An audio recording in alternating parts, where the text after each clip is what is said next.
Update: my wife admitted to having a drunken one-night stand last week and it has turned me into a robot. After reading your comments, I decided to meet with Kate but not read the email. Kate came to the house yesterday and when I opened the door she looked terrible. She tried to hug me and started mumbling apologies but I stopped her and we sat down to talk. I started by telling Kate that I would be recording the audio of the conversation and she agreed. I then asked her to explain what happened and told her that I haven't read the email she sent. Kate said she had been at the bar with two friends I know and like both of them, and told me what she had to drink. I was surprised at how little she drank because it was the same amount we would normally drink when going for dinner, a few glasses of wine and a cocktail. She admitted she was only slightly tipsy. One of her friends, Sarah, has a younger brother, Max, 27M, who came to pick them up around midnight. It's a running joke in their group that Max has had major crush on Kate since high school and I had heard them joke about this. The four of them went to get some food and Max then dropped each one off until it was just him and Kate. Kate said she didn't want him to drive the 20 minutes to her parents' place after working all day so would just order an Uber from his apartment. She went into his apartment to order the Uber but couldn't get one. Max suggested she should crash in his bed and he would take the sofa, he would then drop her off in the morning. Kate refused and continued to try to find an Uber. They were sitting on Max's bed and he kissed her. She kissed him back and they ended up having sex. She confirmed again that it was consensual. After that she broke down crying from guilt and Max took her home. She cried for another hour then tried to call me to tell me what she had done. We had to stop a number of times because Kate kept breaking down and crying hysterically. She told me it was a huge mistake, she got caught up in the moment, it was terrible, she only loves me blah blah blah. After she was done, I told her that her story didn't make sense but it didn't matter at this stage because I was done. This caused another breakdown. I told her I was going to continue with the divorce preparations but for the next month we would be separated with no contact. I also told her that we would both remain faithful, would get a full STD panel and she would tell our mutual friends and family what happened. If she sticks to these conditions, I would be willing to meet again to see if there was any way forward other than divorce. She enthusiastically agreed to this but made it clear that she did not expect me to stay faithful to her. I know many of you will criticize this decision but I need to be sure that divorce is the right option after I have had time to process everything that has happened. I am still 99% sure that is where we are heading but I need to be 100% certain. Edit, just to clarify because many of you seem to be focusing on this point. I've had mutual friends and my wife's family send me nasty messages, turn up at my house etc. because according to Kate, I kicked her out over an argument. My request was that Kate tells them it's because she has been unfaithful, not a full rundown of everything that happened. TLDR, heard the story, don't believe it but will slow down the divorce process to see if there is any hope for the future. So there's a running joke about this guy wanting to bang your wife.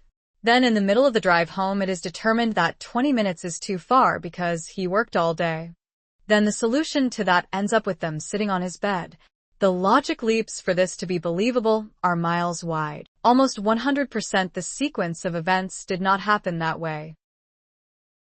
This, I'd assume OP you have been completely trickle-truthed. No way a married woman says she's going to head up to another man's place to call an Uber, and then he suddenly offers to have her spend the night. And then whoops, I just let him have sex with me. She fully participated in this, and then regretted it. Plus she knew that you would likely find out anyway. I always find that tipsy/drunk, but still aware, nowhere near blackout, is when we do the things we secretly yearn to do, but don't when we are sober. Alcohol loosens the grip your conscience and logic hold on those desires. Her story is full of bullshit. Like, if she was trying to find an Uber home, how did they end up on his bed? Exactly? Gee. Maybe there's better signal in the bedroom *. Have a seat right here and see if your phone works. But also, a 20-minute drive was too much? Why not just Uber direct from the bar? Did she not realize at that moment how far it was? She knew what she was doing. She wanted it, may have for quite some time, but then was immediately regretful. This isn't actual contrition. Her story is bullshit. She is still lying to you or trickle-truthing you. Personally, I also do not believe her story that Max made a move on her, and then they had sex. No faithful married woman will walk into a guy's bedroom, sitting on the bed next to them. That part is BS.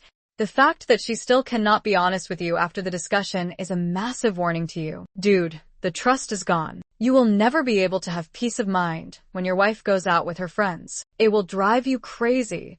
Even considering giving her a second chance is already the wrong thought. Get that shit out of your head.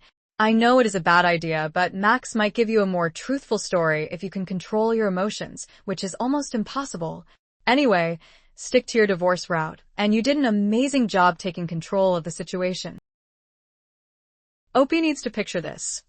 Opie forgives his wife for cheating. He gets super paranoid anytime she leaves the house for the first 2 years. She tries to show how she's changed, but once in a while a little look in her eye or something triggers Opie's newly formed PTSD. Opie snoops a lot more. Opie gets over it like a robot. Opie wonders if people talk about it. Opie feels like less of a man for forgiving her. She begins to act as if nothing ever happened and starts to take offense if he brings it up or wants to talk about it again. Opie is now the asshole after everything H's been through. She somehow tries to make it about her and being a victim after the apology tour. Or Opie can save his dignity, carry through with his word with integrity, start a new life with new people, and be cut completely free of the emotional baggage that this will undoubtedly cause.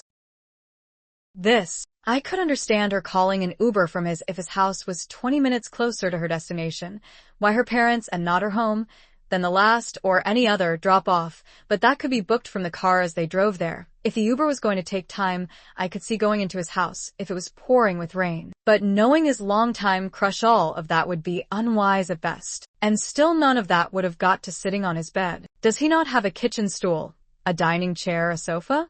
All trickle-truthed. And why did she kiss him back unless a hell of a lot of sexual tension had been built up? If someone were to kiss me unexpectedly, I'd push away as an automatic reaction, not kiss back. The fact she sent her family to hound him without confessing she screwed her friend's brother proves she's not willing to be honest. She's rather be guilt into taking her back than admit fault. It will absolutely drive you mad. You'll always be wondering what they're doing, where they're going, who they're meeting, who they're texting, who they are with when they tell you they're with someone else. You will find it almost impossible to trust them fully again. I would rush home from work as fast as I could because I thought if I was there, he couldn't do anything wrong. If he was in my presence, how could he do anything wrong? That's no way to live. Cut. If they're in their 20s and they live in a city, I'm going to guess Max lives in the studio apartment. The bed's right there in the main room. Edit to add, walking into the apartment of a young man who has a known crush on you is not an innocent act. She should have gotten out of the car at her friend's house and called the Uber from there if she was so worried about the length of the drive. Or she should have just let him drive her home. Appreciate you being here. Hit that like button if you enjoyed it. Also consider subscribing. I'm Nocturnal Narrator. See you in the next one.